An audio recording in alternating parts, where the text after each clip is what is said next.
आदाब, ये समय न्यूज नेटवर्क और आप देख रहे हैं आलमी समय। खबरनामे के साथ हाजिर हूं मैं मुईन शादाब। सबसे पहले नजर डालते हैं इस वक्त की खास खबरों की सुर्खियों पर।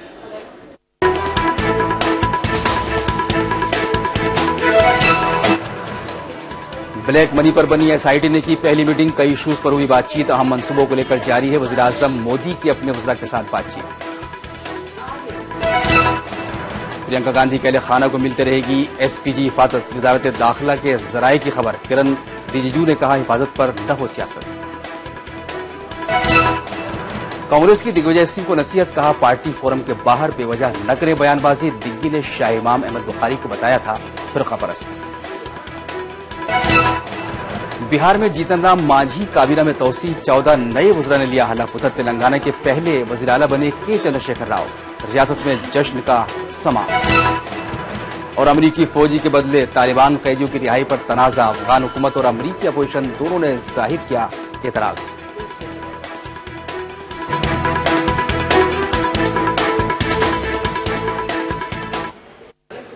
वज़ीर-ए-आज़म नरेंद्र मोदी अपने वज़रा के साथ अहम मीटिंग कर रहे हैं। वज़ीर-ए-आज़म अपनी काबीनी रफ़ा को 10 निकाती प्रोग्राम और 100 दिन के एजेंडे पर कारबंद होने की हिदायत पहले ही दे चुके हैं। आज की मीटिंग में इंतजामिया मंसूबों के निफाज और नतीजे बरामद करने पर जोर दिया जा रहा है। खबर है कि इस दौरान वो अपने सभी 44 वजीरों से इन इशूज पर सलाह मशवरा भी कर रही है।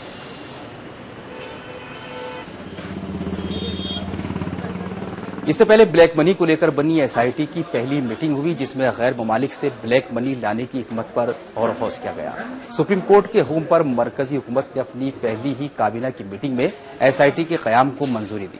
जस्टिस एमबी शाह इसके सदर हैं, जबकि जस्टिस अरिजीत पचारक इसके नायब सदर हैं। इनके अलावा सभी खुफिया महकमे, रेवेन्यू महकमों के सदर, आरबीआई के डिप्टी गवर्नर को इसका मेंबर बनाया गया है। एसआईटी को खासतौर से गैर ममालिक में जमा ब्लैक मनी को हिंदुस्तान लाने के इम्कानात और तरीकों पर अपनी रिपोर्ट देनी है।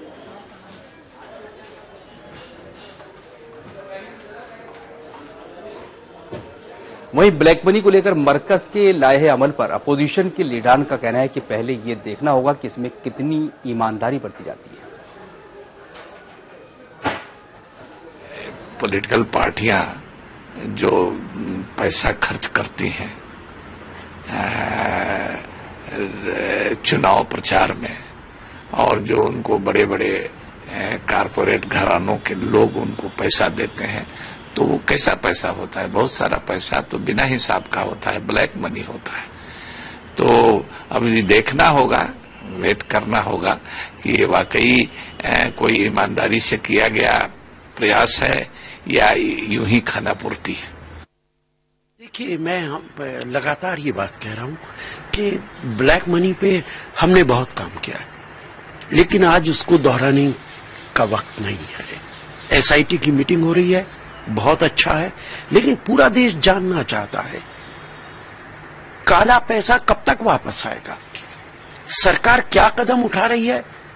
इससे बहुत ज्यादा वास्ता देश के लोगों को नहीं।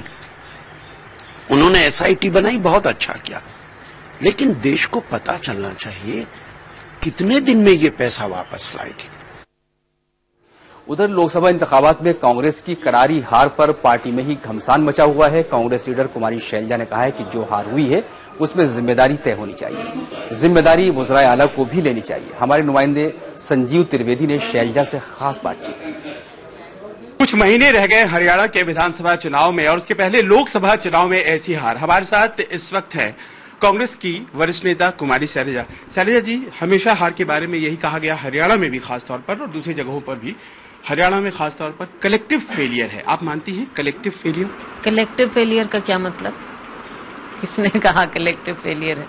सबका हो सकता है, किसी ना किसी तरह से सबकी इसमें कोई ना कोई रोल रहा होगा, हमारा भी रहा होगा, सबका होगा। लेकिन कलेक्टिव में क्योंकि सत्ता हमारे हाथ में थी, कांग्रेस के हाथ में थी, तो उसमें फेलियर की और भी डायमेंशन हो सकती है कि जिनके हाथ में सत्ता थी वहां पर क्या कमी रही, ये भी सवाल है। एक सत्ता आज की तारीख में 10 सालों से सीएम हुड्डा साहब के पास है। आपको लगता है कि स्थानीय स्तर पर जो नीतियां हैं वो भी उतनी ही जिम्मेदार हैं अगर लहर की बात की जाए तो? बहुत से फैक्टर्स रहे जिसमें केंद्र सरकार की, हमारे सेंट्रल लेवल की अलग बातें थी, वो भी थी।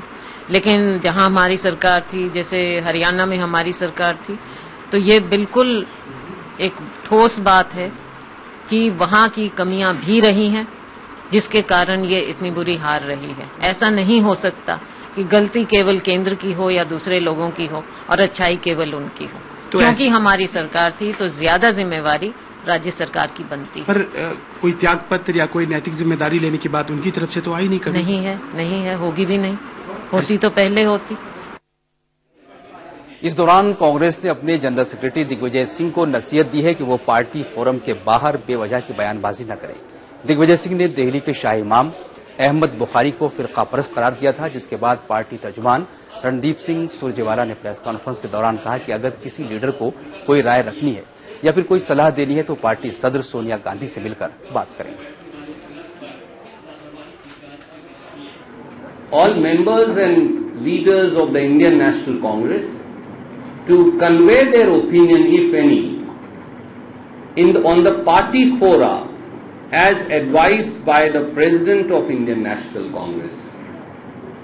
Where individuals being communal or non-communal, I think I clarified this issue when the gentleman concerned met Congress President in a press conference here. Congress President neither sought a meeting nor appealed for votes ever to anybody on communal lines.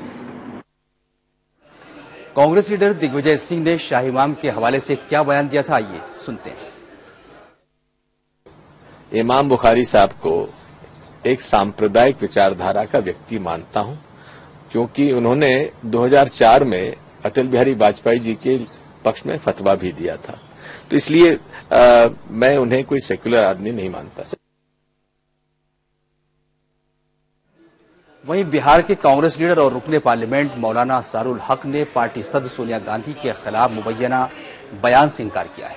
उन्होंने कहा है कि उन्होंने ऐसा कोई बयान नहीं दिया, मेरी बात को तोड़ मरोड़ कर पेश किया गया है। इससे पहले अंग्रेजी अखबार इकोनॉमिक टाइम्स के हवाले से यह खबर आई थी कि मौलाना असरारुल हक ने इंतखाबात से पहले शाह इमाम से सोनिया की मुलाकात पर सवाल उठाए हैं और कहा है कि वोटरों में इससे गलत पैगाम गया।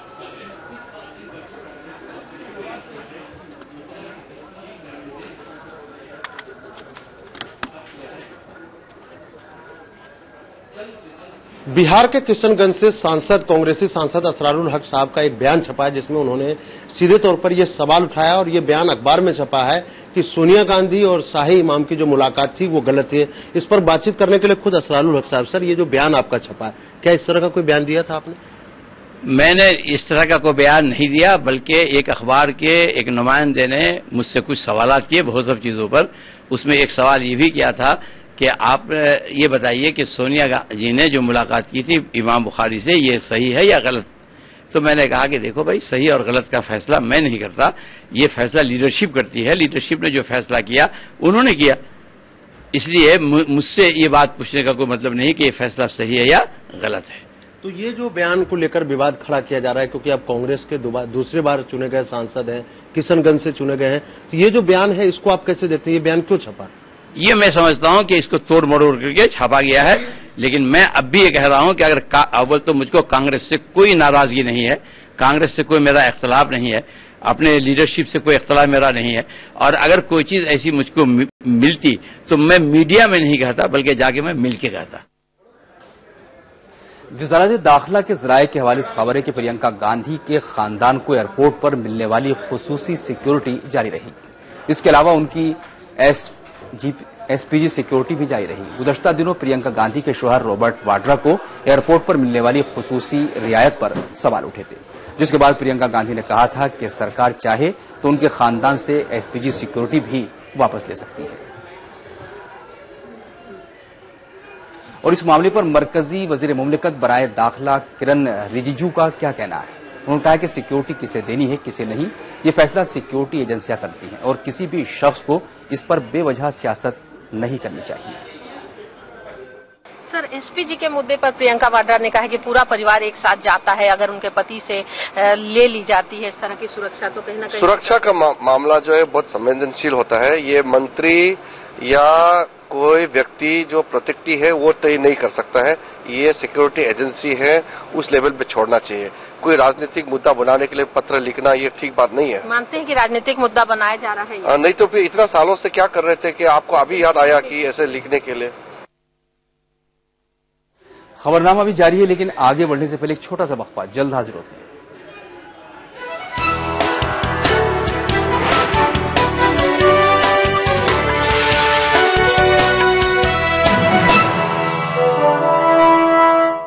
टॉप्स कॉर्नफ्लेक्स, अब इंडिया बनेगा और भी हेल्दी।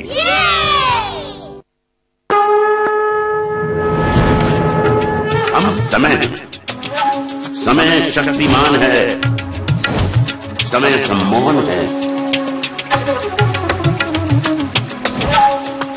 समय सावधान है, समय परिवर्तन है, समय संजीवनी है, समय मनुष्य है, वर्तमान है, भविष्य है, मासूम ममता की मीठी सी झपकी है। हौसलों के लिए समय एक हपकी है, समय अनुशासन है, समय सुशासन है, शांत है, क्रुद्ध है, समय सुबुद्ध है, विजय का युद्ध है, समय एक नारा है, समय सभी का है, समय तुम्हारा है, हम समय, ये समय हमारा है, रहिए समय के साथ।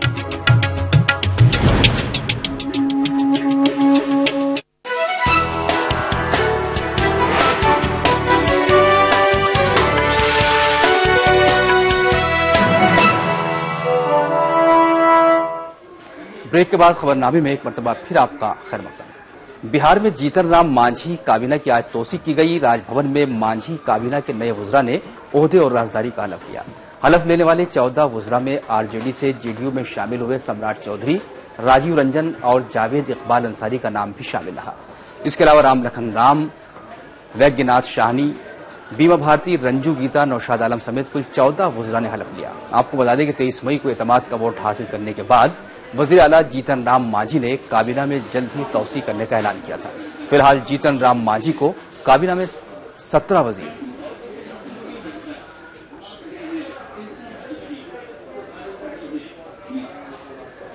तेलंगाना 29वीं रियासत के तौर पर वजूद में आ गया है। ख्वाब सच हुआ है, जिद्दोजहद रंग लाई है, तो तेलंगाना में हर तरफ जश्न का आलम है। सूरज निकलने का भी इंतजार नहीं हुआ। घड़ी में जैसे ही रात के 12 बजे पुरजोश लोगों ने पूरे तेलंगाना में खुशियां मनाना शुरू कर दी। ये सिलसिला आज भी जारी है। टीआरएस के सरबराह के चंद्रशेखर राव ने आज रियासत के पहले वज़ीर आला के तौर पर ओहदे और राजदारी का हलफ लिया। वहीं ईएसएल नरसिम्हन को तेलंगाना का गवर्नर मुकर्रर किया गया है।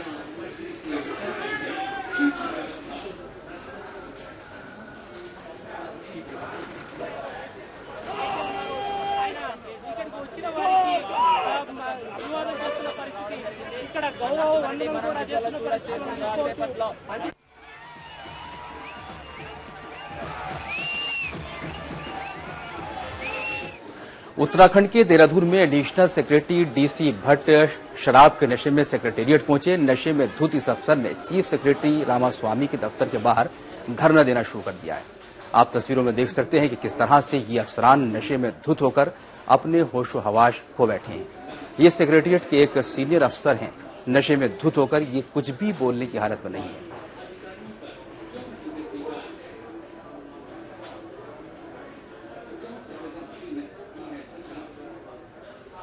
उत्तर प्रदेश के बदायूं में 2 बहनों के साथ इज्तिमाई इस्मतदरी और फिर उनका कत्लेआम करने के मामले में सियासत तेज हो गई है। इस इशू पर अब मरकज ने भी हरकत शुरू कर दी है। वजारत दाखिला ने सख्त रवैया अपनाते हुए यूपी सरकार को खत लिखकर पूछा है कि इस गैंगरेप और कत्ल के मामले में SC/ST एक्ट के तहत मामला क्यों दर्ज नहीं किया गया। इस बीच जराये के हवाले से खबर आ रही है कि वज़ीर आला अखिलेश यादव ने बदायूं रेप मामले पर रियासत के गवर्नर BL जोशी को रिपोर्ट सौंप दी है। जनजाति या अनुसूचित जनजाति हो, SC/ST के खिलाफ अगर कोई जुर्म होता है तो उसके लिए कानून बनाया हुआ है, तो उस कानून का इस्तेमाल होना चाहिए। तो गृह मंत्रालय ने जो चिट्ठी लिखा उसमें कोई अलग वाली बात नहीं है, वो सही बात जो होना चाहिए उसी को लिखा है। मरकजी वजीर रामविलास पासवान आज बदायूं पहुंचे थे, जहां उन्होंने मुतासरा खानदान से मुलाकात की। मुतासरा कुनबे ने उन्हें बताया कि उन पर अब भी समझौता करने का दबाव बनाया जा रहा है। पासवान ने यूपी सरकार पर सवाल भी उठाए और पूछा कि आखिर वज़ीर आला अब तक बदायूं क्यों नहीं आए। वाज़ेह है कि इससे पहले कांग्रेस के नायब सदर राहुल गांधी, बीएसपी सदर मायावती समेत कई सियासी लीडरान भी बदायूं का दौरा कर चुके हैं। दुखद बात यह है कि अभी तक जो है इतनी बड़ी घटना हो गई है, पूरा देश हिला हुआ है और ना तो मुख्यमंत्री और ना ही कोई मंत्री जो है ये घटना स्थल पर आया है।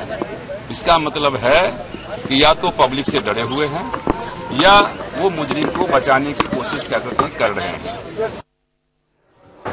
बदायूं में 2 बहनों की आबरूरेजी और कत्ल के मामले में गिरफ्तार 5 मुलजिमीन में से 2 ने अपना गुनाह कबूल कर लिया है। 5 मुलजिमीन में 2 सिपाही हैं जिन्हें बर्खास्त किया जा चुका है। एसएसपी का कहना है कि मुलजिमीन के खिलाफ पुख्ता सबूत जमा किए जा चुके हैं। उन्होंने जो तथ्य बताए, तथ्य जो हैं वो काफी उन्होंने विस्तृत में सब वार्ता हुई है और सारे जो भी अभियुक्त हैं इन्होंने से एक एक बिंदु पर पूरी छानबीन करने के बाद जानकारी हुई, घटनाक्रम के बारे में जानकारी की गई है। तो उन्होंने जो तथ्य बताए हैं उन तथ्यों के आधार पर हम लोग पूरा विश्लेषण कर रहे हैं, जो साक्ष्य जुटा रहे हैं, क्योंकि उन्होंने जो भी कहा है उसको प्रमाणित करने के लिए, माननीय न्यायालय में के समक्ष प्रमाणित करने के लिए हमें निश्चित रूप से एक बहुत ठोस सबूत जुटाने हैं और उसके लिए वैज्ञानिक परीक्षण भी कराना है। और वैज्ञानिक परीक्षण जो करा रहा है, जो साइंटिफिक इन्वेस्टिगेशन हो रहा है, उससे निश्चित रूप से ऐसे तथ्य मेरा अनुमान है जिससे कि इस घटना को बहुत साफ सुथरे तरीके से उजागर करने में और स्पष्ट साक्ष्य अवश्य मिलेंगे। उत्तर प्रदेश के बरेली में लड़की को तेजाब से जलाकर मारने की खबर सामने आई है। बहेड़ी थाना हलके के ऐटपुर गांव के जंगलों में लड़की की लाश मिली है। पोस्टमार्टम रिपोर्ट में 22 साल की लड़की को तेजाब पिलाने की तस्दीक हो चुकी है। तेजाब से लड़की का चेहरा भी झुलस गया, जिससे उसकी पहचान नहीं हो पाई है। जराये के मुताबिक गैंग रेप के बाद लड़की का कत्ल किया गया, लेकिन फिलहाल रेप की तस्दीक नहीं हुई है। पुलिस इसका पता लगाने के लिए फोरेंसिक जांच कराने की बात कर रही है।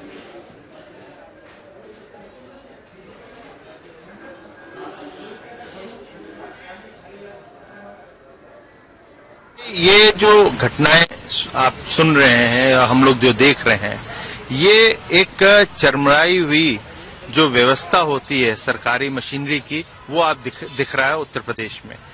अखिलेश यादव जी बहुत कुछ बोलते हैं, उन्होंने कहा हमने एक्शन लिया, मगर जब एक्शन की बात करते हैं अगले दिन फिर हो जाता है। वहां पे जो जमीनी हकीकत है वहां पे ये है कि उत्तर प्रदेश की पूरी पुलिस मशीनरी एक जाति के नाम पे उसका जातिकरण कर दिया गया है। जो उस जाति का उसी को वहां पे रखा जाता है, चाहे छोटा थाना हो या बड़ा जिला का थाना हो, और इसी का कारण कोई सुनवाई नहीं है, कोई कार्रवाई नहीं है, लीपापोती हो जाती है और एक के बाद एक हम घटनाएं और भी सुन रहे हैं। वहीं कांग्रेस ने इसे अखिलेश हुकूमत की नाकामी करार दिया है कि राज्य सरकारों को संवेदनशील होने की आवश्यकता है, सख्त होने की आवश्यकता है, इस बात की आवश्यकता है कि वहाँ कानून व्यवस्था बहाल हो, चाहे वो यूपी हो, चाहे मध्य प्रदेश हो, चाहे राजस्थान हो। ये तमाम प्रदेश वो हैं जहां आए दिन बलात्कार और महिला अत्याचार के केसेस आते हैं, और क्योंकि राज्य शासन संवेदनशील नहीं है इसलिए कई जगह रिपोर्ट तक नहीं लिखी जाती है। महिला अत्याचार के बारे में बिल्कुल असंवेदनशील है ये सरकारें। कौमी खातून कमीशन की सदर ममता शर्मा ने कहा है कि खवातीन के खिलाफ जराइम के ज्यादातर मामला उत्तर प्रदेश में होते हैं और इसके लिए पुलिस जिम्मेदार है। उन्होंने कहा कि खातून कमीशन उत्तर प्रदेश के डीजीपी को तलब करने पर गौर कर रहा है। जितने केसेस आते हैं उनमें 50% केसेस यूपी के होते हैं। पुलिस एपैथी के करीब 20 to 30% केसेस होते हैं। मेरा मानना यह है कि कहीं ना कहीं जो पुलिस की गलतियों से इस तरह के केस हो रहे हैं और पुलिस की लापरवाही से जो केस हो रहे हैं, इनको रोक लगाने के लिए राज्य सरकार को पूरी कड़ी मेहनत करनी चाहिए ताकि यूपी में महिलाएं सुरक्षित रहें। मैं इस पे भी विचार कर रही हूं कि क्यों ना डीजीपी को तलब करके पूछा जाए कि आखिर आपके यहाँ पुलिस इतनी निष्क्रिय और इतनी लापरवाह क्यों। खबरनामे में आगे देखेंगे बैनुल अक़वामी खबरें, लेकिन उससे पहले एक छोटा सा वक्फा। जल्द हाजिर होते हैं।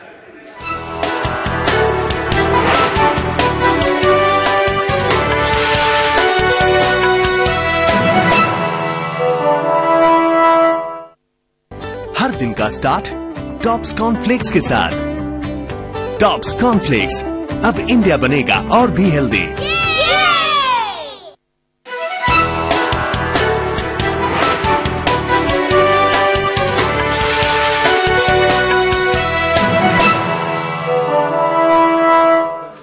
ब्रेक के बाद खैर मकदम में आपका रुख करेंगे आलमी खबरों का। ग्वांतानामो बे कैद खाने से 5 तालिबान मज़ाहमतकारों की रिहाई पर तनाज़ा हुआ है। अफगान सरकार और अमरीकी अपोजिशन रिपब्लिकन पार्टी दोनों ने इस पर सख्त एतराज जाहिर किया है। अफगानिस्तान की वजारत खारजा ने तालिबान कैदियों की इस रिहाई को अमरीका और अफगान हुकूमत के दरमियान हुए मुआहिदे की खिलाफ वर्जी करार दिया है। साथ ही कहा है कि ये डील एक बार फिर साबित हो गया है कि अमरीका जल्द से जल्द अफगान हुकूमत से ताल्लुकात खत्म करना चाहता है। अफगान इंतजामिया ने कैदियों को कतर के हवाले किए जाने पर भी एतराज जाहिर किया है। अफगान इंटेलिजेंस के सीनियर ओहदेदार भी कह रहे हैं कि रिहा तालिबान फिर से शिद्दत पसंदाना कार्रवाइयों में मुलव्विस हो जाएंगे।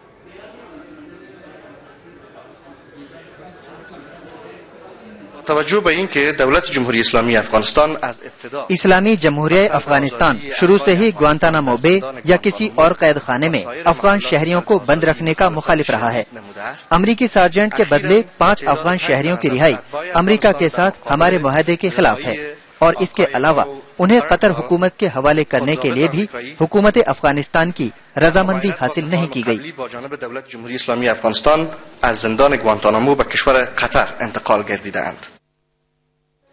कतर के वज़ीर ख़ारजा खालिद अल अतिया ने मुल्क के उन मुज़ाकरातकारों की सताइश की है जिन्होंने तालिबान के कब्जे से अमरीकी फौजी को आज़ाद कराने में अहम रोल अदा किया है।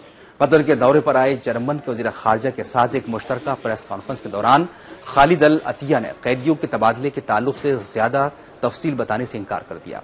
उन्होंने कहा कि चूंकि ये इंसानियत से जुड़ा हुआ एक मामला था, इसलिए कतर ने इसे हल करने के लिए अहम रोल अदा किया। रिहा किए गए अमरीकी फौजी को 5 बरस कबल अफगानिस्तान में तालिबान ने अगवा कर लिया था, तभी से वो उनके कब्जे में था। एक तवील अरसे से अमरीका इस फौजी को आजाद कराने के लिए सिफारती कोशिशें कर रहा था। कुछ रोज कबल ही तालिबान ने अपने 5 साथियों के बदले उस अमरीकी कैदी को रिहा कर दिया।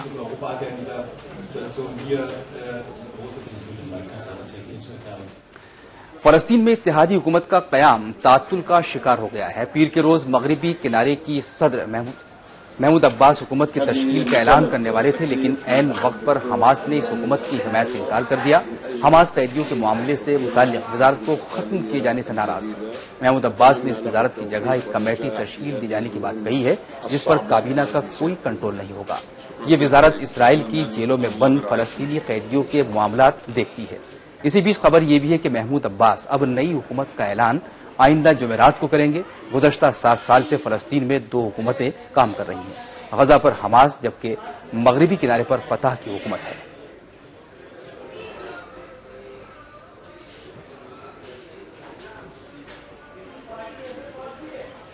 और अब आखिर में सुर्खियां एक मरतबा फिर देखते हैं।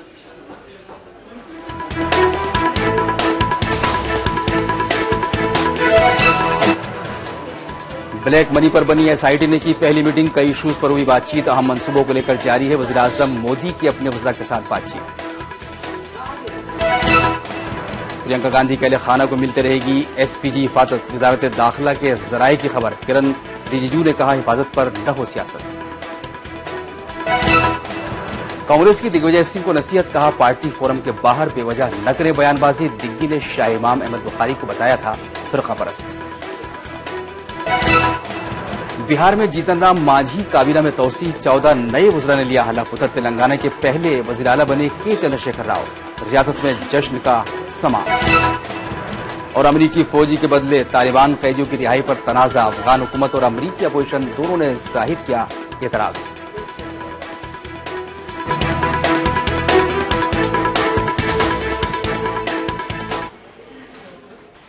इस बुलेटिन में फिलहाल इतना ही। आलमी समय आप इंटरनेट पर भी देख सकते हैं। लॉग ऑन कीजिए हमारी वेबसाइट www.7live.com। हमें इजाजत दीजिए, लेकिन आप देखते रहिए आलमी समय। आदाब।